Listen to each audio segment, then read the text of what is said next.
You're watching Friday Night Lights, sponsored by Jack in the Box.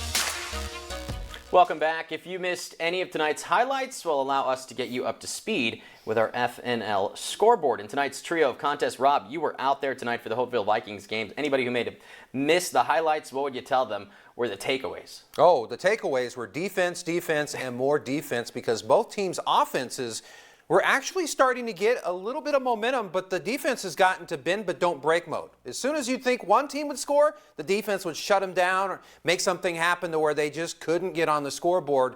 So it went that way early on, and it was just kind of a stalemate. It was 0-0 at halftime, Brando, before the offenses could start making headway in the second half. And, of course, a big defensive play we're going to talk about in just a few moments by the Tigers really helped seal the deal in that one. Indeed. It'd be a different case for both of the other games. We'll start with Southwest Eagles taking on the Brawley Wildcats. If you missed it, folks, well, Wildcats came out to play, putting up 36 points tonight. That doesn't dismiss the fact that the Eagles would still put up 7 defense-wise. I think the Wildcats just kind of overpowered the offensive side of the Eagles and were able to come away with that 36-7 win. But both of these games, Rob, look very different from the marquee matchup we saw. The Central Spartans coming into this game from the start, just dominating 48-0. Calexico not able to get anything on the board. They had that early on interception, and there were sacks moving through the game. So a struggle for the offense there, maybe a test of, hey, what we need to do to improve next time. But we look at these games, week 1 for some of them, not for all the teams. But what would be your outlook on this? I mean, we didn't expect 2 blowouts. 1 close game. What do you take away from this? I would say the area powers are the area powers. I mean, Brawley, Central, Imperial, I mean, those are the teams to beat in the IVL, and they all came through today. Hopeville, you got to, keep in mind, they are a senior-heavy team.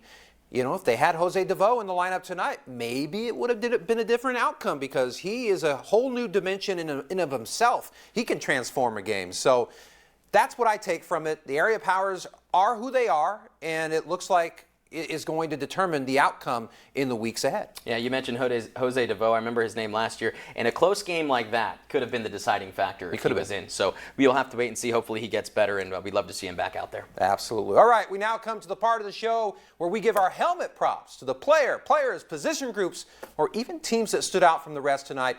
With that being said, Brando, who's got your nod tonight? All right, Rob. Well, for me, Danilo Osuna is a hard quarterback act to follow after his graduation, but the Spartans certainly have a solid replacement, and that's Jordan Reed. He helped the Central offense engineer 48 points at Calexico's expense, and we're excited to see what he can do throughout the weeks ahead. He gets my helmet prop tonight. Hats off to you, my friend. That is a solid pick indeed. Mine is, well, all about defense, because I'm a huge believer in defense winning championships, and tonight defense won big games, and Imperials is not an exception here, because the Tigers' defense was huge in sealing the deal for its season-opening win over Hopeville. Linebacker Nathan Villalobos came through with a second-half pick 6 that put the Tigers up 14-0. It was more than enough for them to come away with that low-scoring win tonight.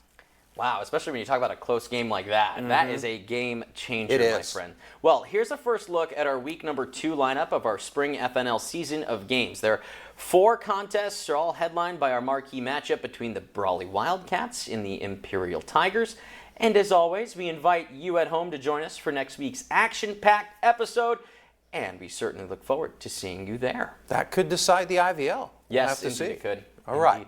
We finish off our inaugural spring show with our Jack in the Box Play of the Week. This one comes from the Central Calexico game as Spartans quarterback Jordan Reed showing off his scrambling ability, and he rolls around the far side of the field for the touchdown run.